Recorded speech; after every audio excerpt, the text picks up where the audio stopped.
শুধু একটা মেয়ের ক্ষতি হলো না, এই গ্রামটা আজকে আতঙ্কিত হয়ে গেল। বড় কথা হচ্ছে এই গ্রামের থেকে হিংসা টোটাল বন্ধ করতে হবে। তার জন্য আপনাদেরকে এগিয়ে আসতে হবে। যারা যারা যুক্ত তাদের বিরুদ্ধেই আমাদের আইনি লড়াই চলবে। উপদেশে মুসলমানদেরকে মারছে বিজেপি, আর পশ্চিম বাংলাতে মুসলমানদের মারছে তৃণমূল। বুঝতে পারছেন তো? এর বাইরে আর কিছু নয়। এখানে সংখ্যালঘু তোষণের নামে সংখ্যালঘুদেরকে শোষণ করা হচ্ছে। ভয়ঙ্কর ঘটনাটার সম্মুখীন হয়েছে তামান্নার আম্মা, তার মা টোটাল বিষয়টা বিশ্লেষণ বললেন। ব্যাপারটা শুনতে পেলাম তার পিতা, তামান্না খাতুনের পিতা হচ্ছে একজন মাইগ্রেন্ট লেবার। দুর্ভাগ্য আমাদের, ভোট আসলেই পশ্চিমবাংলায় খুনোখুনি মারামারি, আর ভোট আসলে মুসলিমরা না খুন হলে রাজ্যের যে শাসক দলের সরকার আছে তারা ঠিক শান্তি পায় না। মুসলিমদেরকে খুন হতেই হবে, পিছড়ে বর্গের মানুষকে খুন হতেই হবে, না হলে ভোটটা তাদের কাছে অসম্পূর্ণ। দেখুন না, যেখানে গণনা হচ্ছে গণনা কেন্দ্রের অনেক দূরে, আর যেখানে এসে মেয়েটিকে খুন করলো বোমা ছুড়ে অনেকটাই ভিতরে। প্রশাসন সকাল থেকে সবটাই জানে যে এখানে একটা অস্থিরতার পরিবেশ তৈরি হতে পারে, হচ্ছে। ইতিপূর্বে এই গ্রামে এই ধরনের রাজনৈতিক হিংসা হয়েছে, অনেক ক্ষতিগ্রস্ত হয়েছে। সুতরাং এখানে পর্যাপ্ত পরিমাণে ফোর্স দেওয়া দরকার ছিল, কিন্তু তা করেনি। ফলে একটা ফুটফুটে মেয়ের জীবনহানি হলো। শুধু একটা মেয়ের ক্ষতি হলো না, এই গ্রামটা আজকে আতঙ্কিত হয়ে গেল। এটা সম্পূর্ণভাবে রাজ্য সরকারকে দায়ী নিতে হবে, ইসিআই কেও দায়ী নিতে হবে। আমরা চাইছি সঠিক তদন্ত হোক। আমি তামান্নার আম্মাজির সাথে আব্বাজির সাথে কথা বলেছি। আমি এটাও অনুরোধ করেছি যে রাজনৈতিক হিংসাটা বড় কথা নয়, বড় কথা হচ্ছে এই গ্রামের থেকে হিংসা টোটাল বন্ধ করতে হবে। তার জন্য আপনাদেরকে এগিয়ে আসতে হবে। যারা যারা যুক্ত তাদের বিরুদ্ধেই আমাদের আইনি লড়াই চলবে। ও দল করে সেই দল করে, তার থেকে বড় কথা যারা অন্যায়ের সাথে যুক্ত তাদের বিরুদ্ধে আইনি লড়াই চলবে। প্রশাসনের ভূমিকা নিয়ে কি বলবেন?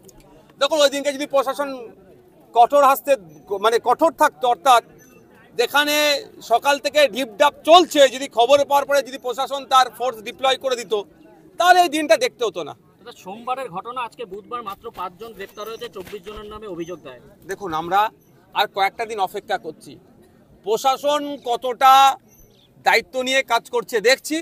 না হলে শ্রদ্ধেয় সম্মানীয় বিকাশ রঞ্জন ভট্টাচার্য স্যার আছেন, শামীম দ্বারা আছেন, তাদের সাথে কথা বলবো। আমরা এটাকে কোর্টে নিয়ে মুভ করব। পরিবারের কথা যে বিচার চাই, সিবিআই চাই, আমরা তাকে আজকে কথা বলেছি যে আমরা চাইব কোনো জজের নেতৃত্বে টিম গঠন করে এটা তদন্ত, অর্থাৎ আমরা এটা আপকামিং যে প্রোগ্রেস হবে সেটা আমরা করব। শুধু আমরা আর কটা দিন অপেক্ষা করছি, পুলিশ আর কজনকে গ্রেফতার করে সেটা দেখছি। দেখুন, আর্থিকভাবে সহযোগিতা করতে গেছেন, ওনার প্রকাশ্যে করাটা আমি মনে করছি এই মুহূর্তে অনুচিত হয়েছে। আমরা অনেক সময় অনেক ক্ষেত্রে অনেক মানুষের পাশে দাঁড়াই আর্থিক সহযোগিতা করার জন্য, কিন্তু যখন তার মেয়েকে হারিয়ে শোকে পাথর, সেই সময় আর্থিক সহযোগিতা এইভাবে প্রকাশ্যে নিয়ে এসে খামে ভরে দেওয়াটার জবাব পেয়েছেন। এবার হুমায়ুন কবির সাহেব নিজে থেকে দিচ্ছেন না সরকার তাকে ম্যানেজ করার জন্য পাঠিয়েছে আমি বলতে পারছি না। তবে সরকার এত বড় নির্লজ্জ, যখন যাকে পারবে ম্যানেজ করে দেওয়ার জন্য পাঠাই। কারণ যে ওয়াকাফ আইন বিজেপির বিরুদ্ধে আন্দোলন করতে গেলে এখানকার মুসলিম সম্প্রদায়ের মানুষকে সরকার আটকানোর চেষ্টা করে প্রশাসনকে দিয়ে, সামান্য একটা মুসলিম বাড়ির মেয়েকে খুন করেছে, তাকে ধামাচাপা দেওয়ার জন্য অনেক পন্থা অবলম্বন করতে পারে। আমি এখানে মুসলিম শব্দটা বারবার ব্যবহার এই জন্যই করছি, ভোট আসলেই মুসলমানদের রক্তর প্রয়োজন হয়ে যায় সরকারের। মুসলিম না খুন হলে ভোটটা অসম্পূর্ণ থেকে যায় এদের কাছে, সেই জন্যই বারবার আমি এই শব্দটা ব্যবহার করছি। আর পিছিয়ে বর্গের মানুষের খুনকে এরা দেখতে বেশি পছন্দ করে। তাই অনুরোধ আমার মিডিয়ার মাধ্যমে, এই ভোট হয়ে নেতার বেটি নেতা হয়ে যাবে আর মাইগ্রেন্ট লেবারের বেটি কবরে যাবে বা শ্মশানে যাবে, এটা বন্ধ হওয়া দরকার। আমি আসলাম এই মেন রুট থেকে, এখানে 15 বছর নাকি তৃণমূলের পঞ্চায়েতের সদস্য, সে কিভাবে ভোট আমি বিতর্কে যাব না।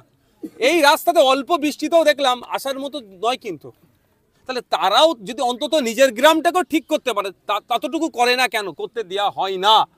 সেই বাইরে করার ইচ্ছা থাকলেও তাকে করতে দেওয়া হয় না। কারণ ওখানে কারা থাকে? মুসলমানরা থাকে। ওখানে কারা থাকে? পিছড়ে বর্গের হিন্দুরা থাকে। ওখানে কারা থাকে? আদিবাসীরা থাকে।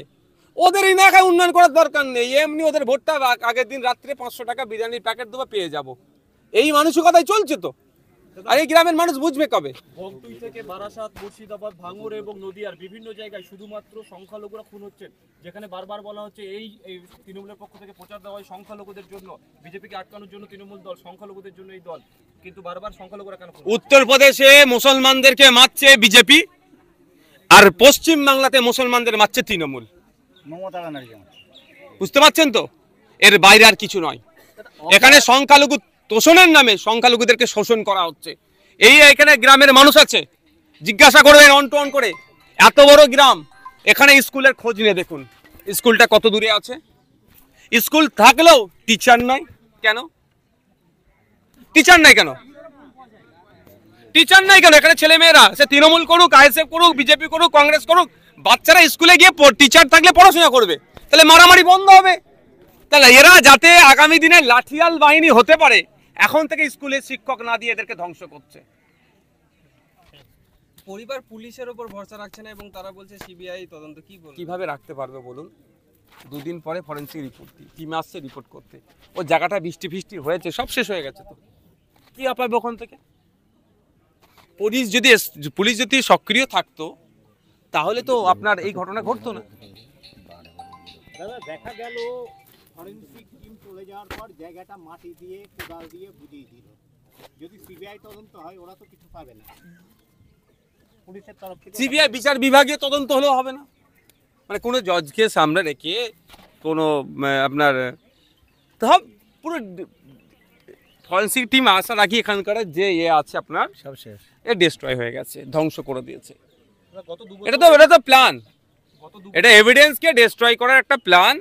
ঠিক যেভাবে আমাদের বাড়ির মেয়ে অভয়াকে খুন করার পরে টয়লেট সংস্কারের নামে ভেঙে ধ্বংস করেছিল, ঠিক একইভাবে এখানে লেটা ঢুকিয়েছে, ফলে এখানে মানুষ যাতায়াত করে যে বৃষ্টি হয়েছে সব এভিডেন্স দিয়ে সাফ করে দিয়েছে। তারপরে কোদাল দিয়ে সব আমাদের আইনি লড়াই চলতে হবে, মাঠে ময়দানে লড়াই গণতান্ত্রিক প্রক্রিয়া চলতে হবে।